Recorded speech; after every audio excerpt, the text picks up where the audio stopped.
I tuned in for 20 seconds one day, 20 seconds the other day, and it was the same result for the British Open, Mike. It's raining and windy and it looked miserable. It wasn't pretty to watch. Golf is, it's a fun sport. There's a lot of interesting things about it. It is a very pretty sport to watch, especially in high definition. Not over there in Europe. No, British. Ew. Well, I kept playing. Why are they over there? Why are they playing with these winds? Why are they playing the British Open in Great Britain? Yes. For God's sake, play it in San Diego.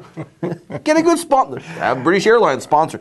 Now there was this golfer. I don't know who it was. Doesn't matter. He's taking down his pants, putting other pants on because of the rain. I'm thinking, I don't want to watch this guy taking his pants off. I want to watch beautiful.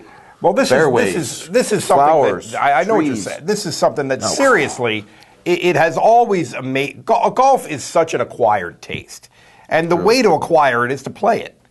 I used to play golf pretty seriously. I don't anymore, but I used to, and as a result, I appreciate what the kind of golf they have to play over there is about, what those golf courses are about, how they fit into the history of the game, what those guys are going through out there when the weather changes 4 times within a round, the kind of shots that you have to play that kind of golf, which is basically on the ground, as opposed to the American target game, which is point A to point B to point C, which is in the air. I appreciate that.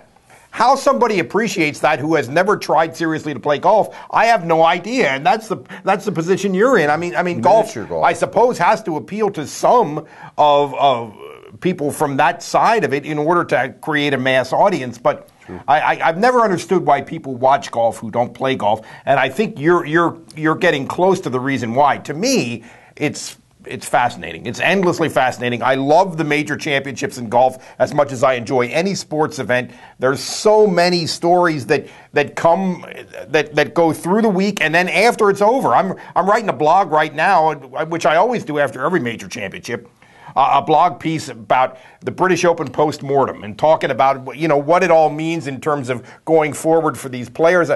I'm fascinated by it, but I understand why people who don't play golf are not fascinated. Let's go back to your acquired taste. Guinness, a European beer. Yes. I'm more of a Miller or Budweiser kind of guy.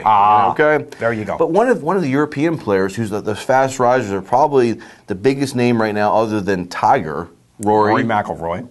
What was his comments this week? It's funny. He's a European player, right? Came up through. Yes, he's from Northern Ireland. He's from Northern Ireland. He's 22 years old. He's had some Budweiser, I think. He actually said on the Dan Patrick Show that he doesn't like Guinness.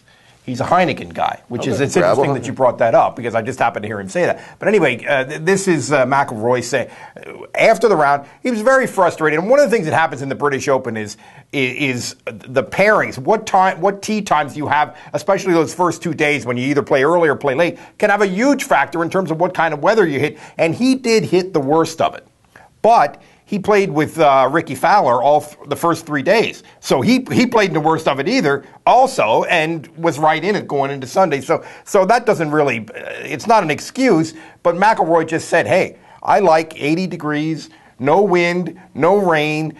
Essentially, Europe's next big thing, saying he doesn't like the British Open, which is kind of astonishing to me, and I think he just was saying it out of frustration. He is a kid, but, a lot of his appeal is charm. Personality, a very accommodating, delightful kid. If he keeps saying this kind of stuff, which I don't think he will, I think this is just an aberration. If he keeps saying this kind of stuff, the charm's going to wear off pretty quick.